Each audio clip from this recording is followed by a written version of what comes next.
Among past threats to the Republic, the Great Hyperspace War stands above all other wars in galactic history. In fact, the battle we fight today is in many ways an extension of this same conflict.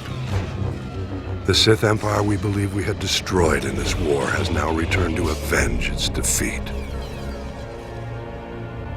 The historical factors that set the stage for the modern conflict bear close examination. I believe the greatest factor of all may have been the way the Republic concluded the Great Hyperspace War. The Great Hyperspace War began at a time when the Republic had enjoyed millennia of peace, growth, and consolidation. In contrast, the Sith Empire was ending its centuries-long adolescent period. Undiscovered by the Republic, the Sith had conquered all of the star systems near Korriban. They were now seeking new opportunities for expansion.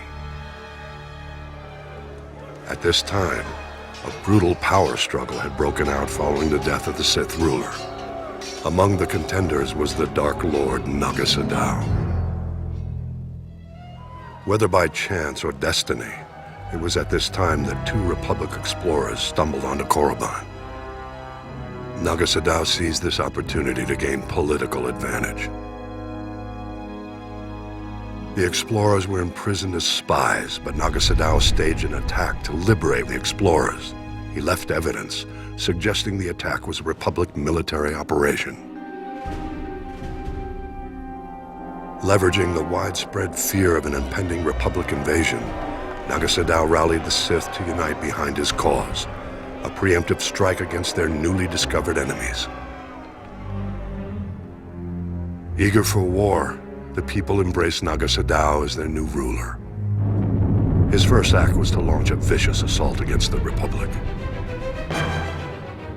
The Sith armies attacked on several fronts, including Coruscant itself. Naga Sadou commanded all his forces from a meditation sphere, suspended over a giant star. The initial onslaught overwhelmed the Republic's unprepared defenses. The Sith Empire's victory was almost assured, but as happened so often, the dark side turned upon itself. Naga Sadou was betrayed by his apprentice. Though the apprentice was defeated, the attack did succeed in breaking Naga Sadou's battle meditation. The tide of the war turned. The Sith were lost without their leader's direction, and the Republic forces soon chased the invaders back to the very doorstep of Naga Sadou's meditation sphere. Recognizing his imminent defeat, the Sith Lord abandoned his forces and started a chain of events to destroy the nearby star and everything in its vicinity.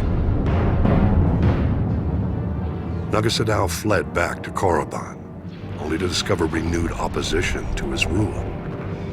Civil war broke out, whittling away what was left of the Sith Empire's already weakened armies. Naga Sadou defeated the upstarts, but the Sith were defenseless when the Republic fleet attacked shortly thereafter.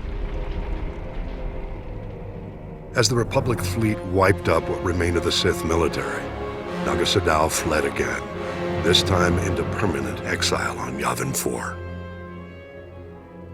It was at this moment the Republic made what might now be considered a mistake. The Sith no longer posed a threat to the Republic, but the Supreme Chancellor was unsatisfied. Jedi and Republic forces were sent to Korriban and other Sith planets to ensure no remnants of the Sith Empire remained.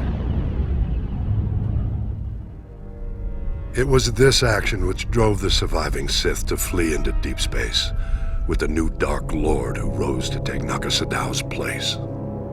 The same Dark Lord they continue to call Emperor to this day.